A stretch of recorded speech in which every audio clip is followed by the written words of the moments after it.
Welcome to the Nosco Unpacked Podcast. I'm Craig Curran. I'm president here at Nosco, and I have some special guests here with me today. We have Josh Gehoski from Avery Dennison, as well as Cory Keller. Thanks for joining us, guys. Thanks for having us. It's good to be with you. So maybe, Cory, you could tell us a little bit about yourself. What do you do at Avery Dennison? How long you been there? Sure. I'll be happy to kick it off. So yeah, my name's Cory Keller. I've been with Avery Dennison 16 and a half years. Yep. And I'm a senior product manager. And for the last 4 years, I've had the privilege and honor, really, to be a steward of our pharmaceutical portfolio of label materials in North America. So excited to be here and chat with you today. Yeah, thank you. Josh, what about you? Josh Gehoski, Strategic Account Manager for Avery Dennison. I've been with the company for just over 20 years. And my role is just supporting customers, bridging all of our product portfolios into meeting all the applications from our customers. Josh, you just moved back to Wisconsin, didn't you? I did. Yeah? Yep, from Denver, Colorado. And everybody asks me every day. That much. That's right. Right, you just wanted to be close to us. Under an hour. Just wanted to be close to us. That's right, yeah. Yeah, we're glad to have you in our great state now. But I think Cory's in Cleveland. I'm in Cleveland, yeah. Northeast Ohio, born and bred. And live 10 minutes from our global headquarters in Mentor, Ohio. And right now we're dealing with the good old-fashioned lake effect snow. So I'm getting a brief respite from the 18 or 20 inches or so of snow that we have there. So. Yeah. Cory's a big Cleveland Browns fan, aren't you, Cory? Yeah. I'm a suffering Browns fan, but being born and raised there, I guess, it's just what we do here. Yes. I'm a Bengals fan, as you know, Cory, right? Yeah. So we've always had this long-time rivalry between the two of us. Josh, you got a favorite football team? Well, ironically enough, 40 years of troubled football teams of the Lions. We are now in a good spot to where I can actually be proud to say that I'm a Detroit Lions fan, yes. We got a Lions fan. I want to adopt the Detroit Lions. Detroit's like Cleveland. If I had an NFC team, I'm going to start rooting for the Lions. So. Yeah, that's cool. Well, I chose my Nosco shirt today. You know, I'm a big hoodie fan and hat fan, so I'm in my Nosco outfit today. So maybe we could start today, and you guys could tell me, like, who is Avery Dennison? It's long-term vendor of Nosco, but who are you guys? What do you do?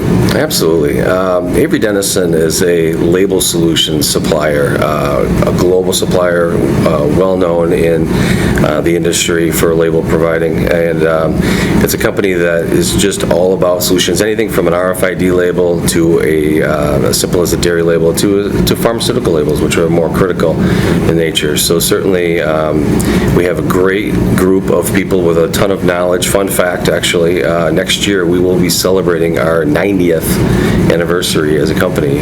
Stan Avery developed the company 90 years ago. Stan was really the founder of the pressure-sensitive label. Pressure-sensitive label. And I think, when you look at it today, the people, the technology that we have, the knowledge that we bring to the table, I think just totally goes along with how we support our customers and what their needs are for the applications. And you guys, you're truly global. I mean, you have plants all over the world, distribution centers all over the world, don't you? Yeah, 4 regions of the world. Definitely, it comes in handy when you're talking about applications, compliance changes, regulatory regulation changes that happen throughout the world. You get advanced on those things in Europe. Sustainability is a big thing, and certainly something that's becoming more and more here in the States. Does anybody ever say to you guys make that sticky label stuff? My kids. Huh? My kids, yeah. Yeah, this kills. Everybody else, I wish it was that easy. No, it's a lot more complicated these days. I just nod and say yes. That's what we do, yes. Right.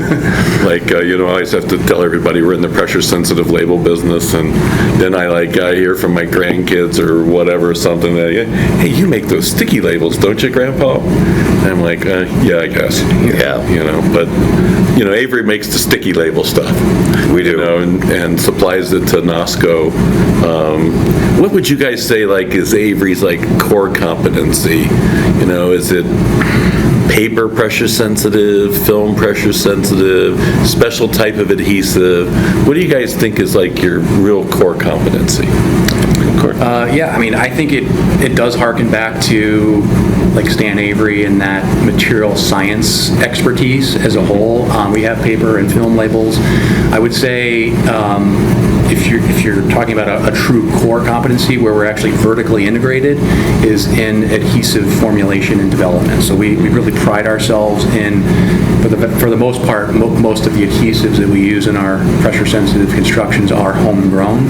And so while every aspect of the label plays an important role, the face stock, the adhesive, the liner, coatings and all that, the magic is really, I'd say, in the adhesive, right? Yeah. And so we can differentiate ourselves and can kind of control our destiny to some degree by having that vertical integration and expertise in adhesive development. So that's something I think that sets us maybe a little bit apart from You guys make some of your own films though, too, right? Yeah, we also are vertically integrated in the development of what we call conformable films. So we have a whole range of semi-conformable, fully conformable films, which are really helpful in application where you might have squeezability on, a shampoo bottle, for example, where you need to have that squeezability. You don't want to have labels looking poorly or darting and stuff like that. So yeah, we have some expertise developing conformable films, but we're not a paper company, so we do work with paper companies to source paper materials for paper face stocks. You guys launched a Primax and Fast Clear now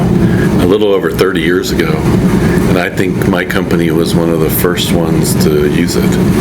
And we made labels on both Primax and Fast Clear, which you guys had developed and brought to the market, and it was a huge success. I mean, it kind of changed the whole face of pressure-sensitive film labels. Yeah. I think that's one of the memorable things in my career, actually, was doing that in cooperation with you guys. So. Those products had a lot of value because even today they are used in this portfolio, the same products. Right. So. Yeah, we still buy some ourselves from you guys. So, there's other players in the industry. How do you guys rank up against those other players about in terms of size? How do you guys see yourself in the industry as a whole? Yeah, I think for us, I think we look at it as, we're focused on our customers and supplying solutions, right? How do we develop? What do we need to do to get ahead of the game and support what the needs are going to be from your customers? More so than what's going on in the competitive world. So I think at the end of the day, yes, everybody's got the competition, but for us, it's about relying on our people, relying on our development and how we go about managing business day in and day out, and it's about the solution. And for us, if we stay focused there, that seems to keep us on the track of keeping us tried and true. So we've had a long relationship together between Avery Dennison and Nosco. What's the relationship like, and how long has it been going on? Well, I think it's been going on, like you said, the Primax, you kind of dated it right there, so approximately about 30 years of the relationship. I think for us, overall, we really enjoy working with the Nosco team. I mean, you are very technology advanced, you're savvy, you invest in the company to kind of create more and more opportunities for your customers and yourselves, and certainly we love to be a part of that to make sure that our label solutions are right there with you. So I think, as customers go, we have a lot of very good customers out there that are very knowledgeable, but as it relates to Nosco, from a technology standpoint, you guys completely understand the raw materials that we provide, and you understand what your customers are needing. So we really value that relationship. And I would just add on to it, it's really evident, in my opinion, from the times that I've spent here, that you can tell there's a unique culture here with the way the organization is set up as an employee-owned entity. So people really are, I think, Great point. figuratively and literally invested in the company, and I think that really just shows in how we interact with the Nosco team day to day. Thank you for that comment. I think there has been a real close, tight relationship between our two companies over the years, and getting materials approved at various customers, and as you talk about, Josh, finding one-to-one solutions, right? Because some of the label applications we do in the pharma world they're not easy. They're not. Right? We're doing small vials, or we're doing tiny syringes, and man, the label's got to conform, the adhesive's got to adhere, and there's kind of zero tolerance for flagging or defects of any type, right? Absolutely. So us working together closely to, vet out what's the best solution to these very unique applications is really an important part of the relationship and meeting the end user or the brand's needs. And Absolutely. Yeah, failure is not an option in most cases. yeah. So, well, I think from my standpoint over the years, we've continued to have a super large market share with you guys, right? Because we trust your adhesives and your product lines. And for me, too, it's like you guys deliver every day, because it's not just about, right, developing the solution. You guys then have to produce it regularly with quality and on time. And for me, you guys have really not only been a good partner on the development and innovation side, but then the quality and delivery side as well. Absolutely. Which is important, right? So we worked together recently and kind of wanted to have this pharma portfolio of materials, and that kind of came about. We announced it last year at Masterminds, and maybe Cory, you could talk a little bit about what is the Avery Dennison pharma portfolio. What is it? Yeah, so it's really a dedicated portfolio of kind of purpose-built label materials for pharmaceutical and healthcare applications. It predates, me being in this role. Probably going back in time, it was probably the mid to late 90s when we first started getting kind of serious about developing a pharmaceutical grade portfolio, because we started to really understand through customers like Nosco that there's a need for something different than a regular label in this part of the business, right? So you've kind of alluded to it, some of the real unique technical challenges that come in this space with tight diameter tubes and vials, all the different temperature considerations that there might be for cold chain, and even down to, in some cases, cryogenic temperatures, chemical and sterilization processes. So we felt like there really needed to be a purpose-built product to meet those application challenges. But then secondly, we're talking about a highly regulated area, right? We're talking FDA and new drug application. Right. So we know that, it's about de-risking and risk management. So we need to arm our customers and the end users with more data around this is really going to work for your application. So we do some extra testing, I would say, extra validation for the pharmaceutical product range than we would versus what we would do for kind of a standard grade product. And then lastly, and maybe most importantly, is around, again, the notion of it takes drug companies, we know, a long time and a lot of money to bring a new drug product to market, and that application and approval process includes the drug packaging system as well as the drug itself, and so it's really kind of an instance of if it ain't broken, don't fix it kind of a thing. Right. So we do recognize And don't that, change it. and don't change it. So we try to make in fact we commit to a much more robust level of change commitment. So we minimize the component changes, especially the adhesive in the pharma portfolio, and if we do make kind of an elective change, we provide much longer notification time, because we realize, again, it's about risk management. So we know a pharma company might undertake stability testing that can take 12 months or longer, so. Yeah, you guys have got some products in there that have a 6 month, some have a 12 month, some have a 24-month change control notice, and I think that's important in working with pharma based upon what the product is that they're taking to market. Right. How does a pharma company utilize the portfolio? What's the best way for them to get knowledgeable about it, see what the items are that are in it, and use it? Well, we've got some of our own materials, but I think, what Nosco has put together is kind of a nice sort of go-to list of materials that are from our pharmaceutical portfolio. And we can provide support in terms of testing. Something that is maybe another capability that's somewhat unique to Avery is we have an ISO certified analytical lab that's ISO 17025 certified. So, data is really important to a pharmaceutical company. prove it to me that it actually works. So we're able to provide additional data around how our adhesives and products in the pharma portfolio will perform, and we love the opportunity when it's available to actually do testing with the actual label materials and the end customer's container in our labs to be able to provide data to say this will give you a good likelihood it's going to work in the real world.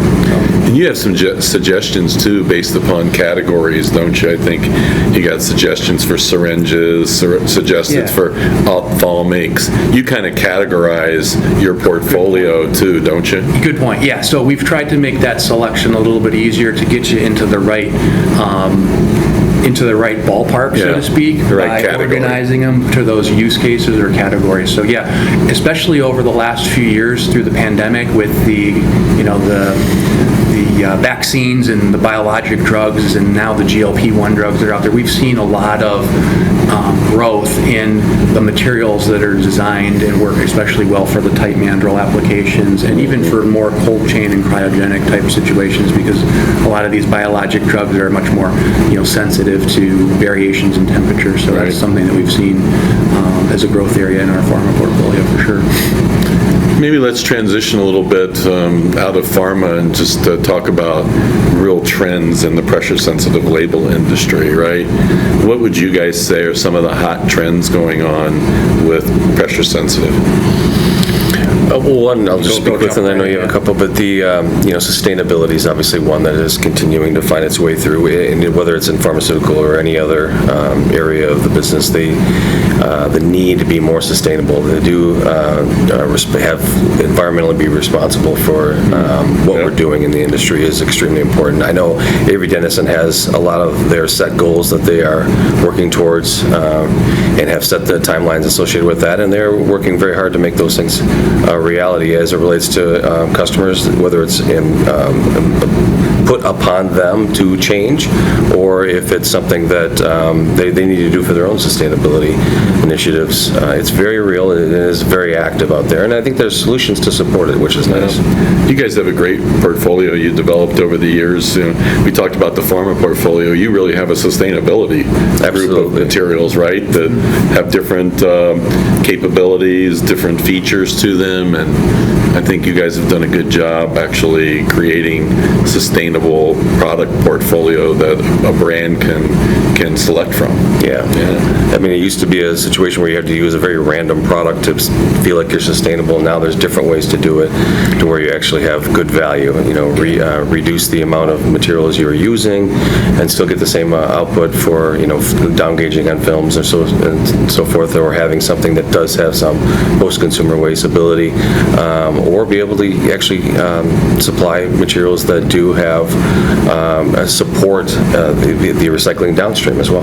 I think that's a really good point, though, and that's a strategy I think you kind of touched on, where we're trying to build that sustainability into the core product line versus having it be something you've got to go buy separately. So making that adoption hopefully easier for the market when it's an easier, you don't have to buy a new spec, it's not going to cost you anymore. It's just something that's kind of a new and improved version of our core product or an evolution of it. So even within the pharma portfolio, we do have sustainability options today, whether it be sustainably sourced paper face stocks. We've got one of our core adhesives in 692NP that is compatible with the HDPE recycling process when paired up with a film face stock. And we're going to be launching in Q2 of next year a 1.2 mil PET liner that has 90% post-consumer content. So trying to provide kind of a menu of options, because we know it's not one size fits all, and we want to be able to offer customers and brands, a range of options as they try to meet their corporate sustainability goals. How about RFID, guys? Is this kind of a hot topic too? Yeah. You have an RFID, a portion of your business actually, right? That's significant for Avery Dennison, and I think growing. And I believe you are starting a new facility in Mexico. Yeah. What's going on with RFID? I was gonna say, thanks for bringing that up, because that could be another maybe core competency. Certainly, our history in the material side and labels with Stan Avery, that's a fundamental piece. But probably 20 years ago now, Avery was really at the forefront of investing into kind of intelligent labeling through RFID, and so we've been very committed to that investment that some people might have said was before its time. Now we're really starting to see how that investment and expertise that we've developed over 20 years is coming out to bear in a really powerful way. In fact, we think we're uniquely positioned between the materials side of things and now our Smart Track team, which is the group in Avery Dennison that kind of owns our RFID expertise. We really see ourselves really positioned for the future to help enable our customers and brands bring together that physical and digital world. I mean, it might sound a little crazy, but we are living in a world, and we think we're moving in the direction of a world where every physical item is going to have a digital identity, whether you think that's scary or not. But we feel that we are going to be able to be part of that solution of enabling physical devices to have that digital identity through RFID or any other trigger devices for that matter. It doesn't have to be an RFID, it might be a QR code or other triggering technology, but that is something that we're very bullish on moving forward, and we're actually looking at how can we better align ourselves and collaborate as more of a one Avery Dennison to deliver more of a solution to our customers in that space. Yeah, it's real. It's happening on RFID, isn't it? Because, there was a sputter of this between 2005, 2010, and it kind of then quieted down, and now it really seems to be happening real. Yeah, I would say outside of the pharma world, there is certainly some other factors that are driving it, not the least of which is Walmart. I think there's a lot of buzz or noise in the industry around the Walmart initiative. We just yesterday had one of our health and beauty brands that we've served for 25 years tell us that Walmart told them that they needed to put RFID tags on their packaging next year. And they called us in and said, hey, how can you help? So, it's real. I'd say sustainability and RFID for me are the two two hottest trends that I would say. Yeah, absolutely. Well, guys, if you would our time's up today. I just thought maybe if there was one thing you would want the audience to remember about Avery Dennison today, what would it be? Yeah, for me, it's, and depending on who's listening and interpreting the podcast, I would say for me, it's all about understanding where Avery Dennison fits in the equation of label solutions, right? A lot of people and companies understand that we exist and we provide a lot but to understand the depth of what we have from an RFID, from sustainability, the continued focus on products and services and supporting all the endless applications that continue to take place, and the challenges with those applications. So understanding where we fit in there, how we are a company that will go from a development or whatever it takes to find the solutions. We just want to be part of that. Cory, I would just add on to it somewhat selfishly, just the education and awareness that there is such a thing as a pharma-grade label. So if you're in the business of a pharmaceutical product, making sure people are aware that, there may be reasons why they want to consider a true pharma-grade label. Mm-hmm. Yeah. Well, thanks, guys. It was good to chat with you today. I appreciate you being part of Nosco's Unpacked podcasts, and we continue to value, and I'm sure we'll look forward to having a great, successful 2025 together. Thanks so much for the opportunity. Thanks, Greg. All right. Appreciate it. Thank you. Thank you.